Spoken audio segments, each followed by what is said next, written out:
പരീക്ഷിക്കപ്പെടുന്നത്. കൊടുക്കുന്നവനല്ല, തടയുന്നവനല്ല, സംശയം വേണ്ട. ഞാനൊരു ചെറിയ കാര്യം പറയട്ടെ. ഒരാഴ്ച മുമ്പ് ഞാൻ വിദേശത്തേക്ക് പോകാനിരിക്കുന്നു. അപ്പോൾ എന്നോട് നമ്മുടെ സിറാജ് ഹുദയുടെ കീഴിലുള്ള സ്കൂളുകളിൽ നിന്ന് ഒരു സ്കൂളിന്റെ മാനേജർ അദ്ദേഹം ഇവരെ പറയിക്കുന്നു, നമ്മുടെ സ്കൂളിൽ ഒരു നാടകം കളിക്കാൻ വേണ്ടി കൊടുക്കണമെന്ന് പറയുന്നെങ്കിൽ കൊടുത്തിട്ടില്ലെങ്കിൽ അയൽവാസികളൊക്കെ ശരിയായി പോകും. ഞാൻ പറഞ്ഞു അവരോട് സൗകര്യമായി പറഞ്ഞു കൊടുക്കണം. നമ്മളെ സ്കൂളിൽ പറഞ്ഞാൽ നമ്മൾ പണ്ഡിതന്മാർ, മോമിനികൾ, അധ്യാപകർ, എത്രയോ മുസ്ലിങ്ങളും സംഭാവനകൾ നേരത്തെ കണ്ടിട്ടാൽ നമ്മൾ സ്കൂൾ ഉണ്ടാക്കുന്നത്. അത് ഒരു മതപരമായ ആശയത്തിന് എതിരായി അത് ഉപയോഗിക്കുന്നത്. അതിന് സഹായിച്ച ഒരാൾ ഇഷ്ടപ്പെടില്ല, നമ്മൾ ഇഷ്ടപ്പെടില്ല, അതുകൊണ്ട് നമുക്ക് തരാൻ പ്രയാസമുണ്ട് എന്ന് പറഞ്ഞിട്ട് അവരോട് വേറെ എന്തെങ്കിലും ഹലാലായ കാര്യത്തിലാണെങ്കിൽ കൊടുക്കാന്ന് പറയണം. അവർക്ക് അവിടെ പ്രയാസം ഉണ്ടാവില്ല. അങ്ങനെ കൊടുക്കുന്നില്ലാന്നോ കൊടുക്കുന്നില്ല. കുറച്ച് ദിവസം കഴിഞ്ഞു ആ സ്കൂളിൽ പ്രശ്നമുണ്ടാക്കി. പ്രശ്നമുണ്ടായപ്പോ നാട്ടുകാരായ ആൾക്കാരെ പോയി വിസിറ്റില്ല. ആ മീറ്റിംഗിൽ ആ രാജ്യത്തെ പഞ്ചായത്തിന്റെ പ്രസിഡന്റ് അദ്ദേഹം പറഞ്ഞു, ഇവിടെ ഒരു നാടകത്തിന് ചോദിച്ചിട്ട് കൊടുക്കാൻ കൂടാ. അങ്ങനെയായ ജനങ്ങൾ സഹകരണം അദ്ദേഹം പറഞ്ഞൊക്കെ ശരിക്കും കേട്ടു. അതിനുശേഷം നമ്മളെ പ്രതിനിധിയുണ്ടായിരുന്നു. അദ്ദേഹം പറഞ്ഞു, നമ്മുടെ സ്കൂളിൽ മദ്രസയിലൊക്കെ ഗവൺമെന്റിന്റെ പരിപാടിക്കൊക്കെ നമ്മൾ കൊടുക്കാറുണ്ട്. അതുപോലെ ഗ്രാമസഭ ചേരാൻ കൊടുക്കാറുണ്ട്, പലരും കൊടുക്കാറുണ്ട്. തെറ്റല്ലാത്ത എല്ലാ കാര്യങ്ങളും കൊടുക്കാറുണ്ട്. പക്ഷേ നാടകം കളിക്കാൻ കൊടുത്തത് നമ്മുടെ മതത്തിൽ പശ്ചാത്തലം. നാടകം കളിക്കാൻ വേണ്ടി ഞങ്ങൾക്ക് എടുക്കാൻ കഴിയുന്നില്ല. ഇതാരും പറ്റിയില്ല. ആ പുറത്തിനും കഴിഞ്ഞിട്ട് പറഞ്ഞു, വളരെ സംതൃപ്തിയുള്ള മറുപടിയാണ് ഞങ്ങൾ ഇങ്ങനെ ചോദിക്കാൻ ഞങ്ങൾക്ക് കൊടുത്തിട്ടാണ്. ഞാൻ പറഞ്ഞു വന്നത് ചവക്കുരു അമോഹിതനെ ചവക്കുരു. നമ്മൾ ഹറാമും ഹലാലും ചിന്തിക്കാതെ ജീവിക്കേണ്ടതില്ല.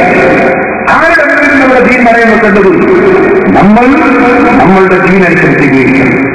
അപ്പോൾ ഏതൊരു മനുഷ്യന്റെയും ഏത് ജനങ്ങളുടെയും ഏത് വ്യക്തികളുടെയും ഹൃദയം പിടിക്കുന്നവനാകുക, സഹായിക്കുന്നവനാകുക, കൊടുക്കുന്നവനാകുക. എവിടെയും അത് നമ്മളെ മനസ്സിലാക്കുക. മഹാനായ ഒരു ഹജ്ജിന് വേണ്ടി പോകും. മൂപ്പരിങ്ങനെ മരഞ്ചെരുവിലൂടെ താഴ്വരയിലൂടെ പോകാൻ. അപ്പോഴുടെ ഒരു കാക്ക ഒരു പതിനഞ്ച് കൊണ്ടിങ്ങനെ പോയി. ബഹുമാനപ്പെട്ടവർ ചിന്തിച്ചു, ആ കാക്ക അങ്ങനെ വെറുതെ ഒരു 10 കൊത്തിയിട്ട് ഇങ്ങനെ ദൂരെ പറക്കൂല. അവിടെ ഞാൻ അടുത്തുള്ള സ്ഥലത്ത് വെച്ചിട്ടില്ല. അങ്ങനെയാണ് കാക്ക സാധാരണ ഇത്ര ദൂരെ പറക്കാൻ കഴിയില്ല. എന്തോ ഒരു രസിക്കുണ്ടാവില്ല. ഹരിക്കുണ്ടാവുമ്പോ അതിന്റെ പിന്നാലെ പോയി. ചെന്ന് നോക്കുമ്പോൾ ഒരു സ്ഥലത്ത് കയ്യും കാലും ബന്ധിക്കപ്പെട്ട ഒരു മനുഷ്യൻ. ആ മനുഷ്യന്റെ നെഞ്ചിലിരുന്നിട്ട് ഈ 10 ലക്ഷം കാക്കയിൽ ഇങ്ങനെ കൊത്തി തൊള്ളയിലിട്ട് കൊടുക്കുകയാണ്. സുബ്ഹാനല്ലാഹ്. മഹാനായ അതിങ്ങനെ നോക്കിക്കണ്ടു. അതൊക്കെ അദ്ദേഹം കഴിച്ചു കഴിഞ്ഞപ്പോ കാക്കയെന്ന് പറഞ്ഞുപോയി. സമീപത്ത് ഒരു ദിനാറുപോകും. അദ്ദേഹത്തോട് ചോദിച്ചു, എന്താ നിങ്ങളുടെ കഥ? അദ്ദേഹം പറഞ്ഞു, ഹജ്ജിന് വേണ്ടി പുറപ്പെട്ട മനുഷ്യനാണ് ഞാൻ. പക്ഷേ കള്ളന്മാര് പിടികൂടി എന്റെ വസ്തുക്കളൊക്കെ തട്ടെടുത്തു പോയി. എന്നെ പിടിച്ചു കെട്ടിയിട്ട് ഇവിടെ കൊണ്ടുവന്നിട്ടു. 4-5 ദിവസം ഞാൻ പട്ടിണി കിടന്നു. പിന്നെ ഞാൻ എന്റെ റബ്ബിനെ വിളിച്ചു. റബ്ബിനോട് ഞാനിങ്ങനെ പറഞ്ഞു,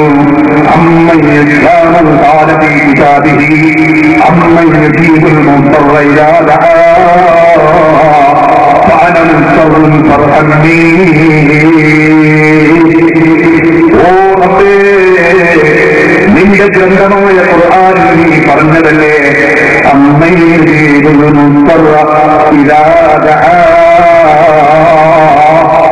പ്രയാസം കുടുങ്ങിയ മനുഷ്യൻ പ്രാർത്ഥിച്ചാൽ ഉത്തരം നൽകുന്നവനാണ് എന്ന് നീ പറഞ്ഞതല്ലേ.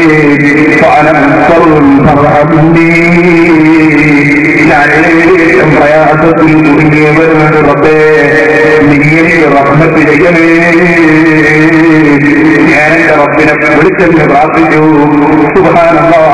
അത് മുതൽക്ക് എനിക്ക് ഭക്ഷണവും വെള്ളവും കൊണ്ടുതരാ ഒരു കാക്കയെ അല്ലാഹുവിനെ സംവിധാനിച്ചു. മാലിക് ദീനാറും മോഹൻ പറഞ്ഞു. ഞാൻ ഉടനെ തന്നെ അദ്ദേഹത്തിന്റെ കെട്ടൻ കഴിച്ചു. ആ കെട്ട് കഴിച്ചതിന് ശേഷം ഞാൻ അദ്ദേഹത്തെ എന്റെ കെട്ടൻ കഴിച്ചു. ഞങ്ങൾ ഒന്നായി ഇങ്ങനെ പോവുകയാണ്, വഴിയിലൂടെ പോവുകയാണ്. ഞങ്ങളതിൽ വെള്ളമില്ല. ഞാനിങ്ങനെ നോക്കി ആ ഇങ്ങനെ നടക്കുമ്പോ താഴ്വരയിൽ ഒരു സ്ഥലം, അവിടെ ഒരു വെള്ളം കെട്ടി നിൽക്കുന്ന തടാകം, ഒരു കുളം പോലുള്ള സ്ഥലം. ഞങ്ങൾ ആ കിണറ്റിന്റെ ആ കുളം പോലുള്ള സ്ഥലത്തേക്ക് ഞങ്ങൾ ഒന്നമയിട്ടങ്ങ് അടുത്ത് ചെല്ലുമ്പോ സുബ്ഹാനല്ലാഹ്, അതിന്റെ ചുറ്റുഭാഗത്ത് കുറെ മാനുകൾ വന്നു. ഈ മേലെ പൊങ്ങി നിൽക്കുന്ന വെള്ളത്തിന്റെ മാനുകൾ ഇങ്ങനെ കുടിക്കുകയാണ്. ആ മാനുകൾ ഇങ്ങനെ കുടിക്കുന്നത് കണ്ടപ്പോ എനിക്ക് വലിയ സന്തോഷമായി. ഞാനെന്ന് പറഞ്ഞുപോയി, അൽഹംദുലില്ലാഹി അത് കുളവും കിണറുമൊക്കെ ഉള്ള സ്ഥലത്ത് അപ്പോ നമ്മളെ എത്തിച്ചല്ലോ, വെള്ളം കിട്ടിയല്ലോ.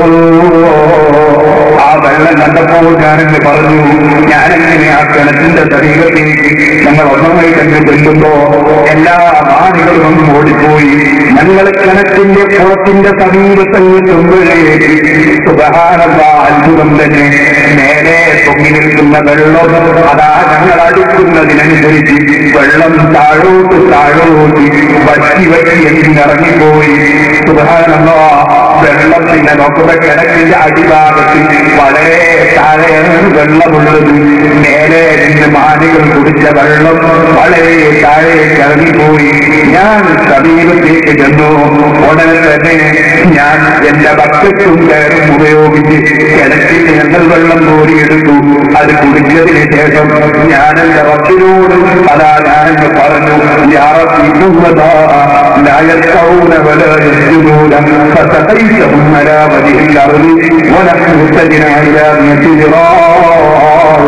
എന്റെ റബ്ബേ, ഞാനൊരു കാര്യം എന്നോട് ചോദിക്കട്ടെ, ഞങ്ങൾ സുജൂദ് ചെയ്യുന്ന ജനങ്ങളല്ലേ, റുകൂഅ് ചെയ്യുന്ന ജനങ്ങളല്ലേ?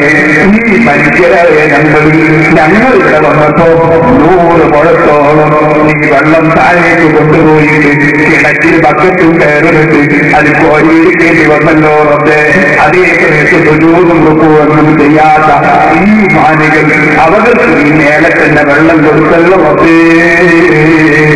അപ്പോഴല്ലേ ഞാൻ മറുഭാഗത്ത് നിന്നൊരു ശബ്ദം കേൾക്കുന്നു.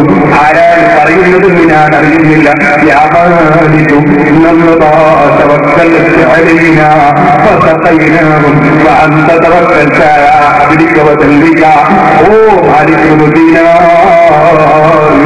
മാനുകൾ അതിന് വെള്ളം കിട്ടാൻ വേണ്ടി ഞങ്ങളുടെ കയ്യിൽ കയറുണ്ടല്ലോ, ഞങ്ങളുടെ കയ്യിൽ ബക്കറ്റുണ്ടല്ലോ, അങ്ങനത്തെ ചിന്തയൊന്നും ആ മാനുകളെ മനസ്സിലൊരിക്കലും വന്നിട്ടില്ല.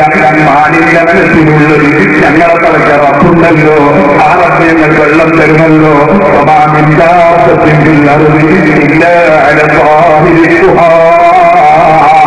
ഭൂമിയിലുള്ള മുഴുവൻ ജീവികൾക്കും ഭക്ഷണം നൽകുമെന്നത്, വെള്ളം നൽകുമെന്നത് അള്ളയെ ചോദിച്ച കാര്യമാണല്ലോ.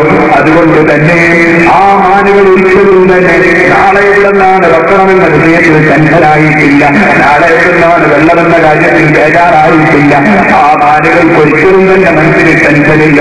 ആ മാനുകൾ പരിപൂർണമായി റബ്ബിൽ തവക്കുലാക്കിയിട്ട്, റബ്ബേ നീ വെള്ളം ഞങ്ങൾക്ക് തരുമല്ലോ, ഞങ്ങൾക്ക് ഭക്ഷണം നൽകുമല്ലോ. ആ ചിന്തയിൽ അവർ പൂർണ്ണമായി എന്നിലേക്ക് തവക്കുലാക്കിയ ജീവികളാണ് മാനുകൾ. അതിനെ ആശിക്കുകൾക്ക് നീ ഭക്ഷണം കൊടുത്ത് മാനിച്ചിരുന്നീരാറേ. അതേ സമയത്ത് നിങ്ങൾ വരുന്ന സമയത്ത് തന്നെ നിങ്ങളുടെ കയ്യിൽ ബക്കറ്റില്ലേ, നിങ്ങളുടെ കയ്യിൽ കയറില്ലേ, അതുകൊണ്ട് വെള്ളം നിങ്ങൾക്ക് നേടിയെടുക്കാമെന്ന് നിങ്ങൾക്ക് തോന്നലില്ലേ? അതുകൊണ്ട് തന്നെ നിങ്ങൾക്ക് വെള്ളം അങ്ങനെ തന്നു. ആ മാനുകൾക്ക് എല്ലാവരെയും കൊടുത്തു. കൊടുക്കുന്നവൻ ഞാൻ തന്നെയാണ്. മാലിക്കുദ്ദീനാറേ,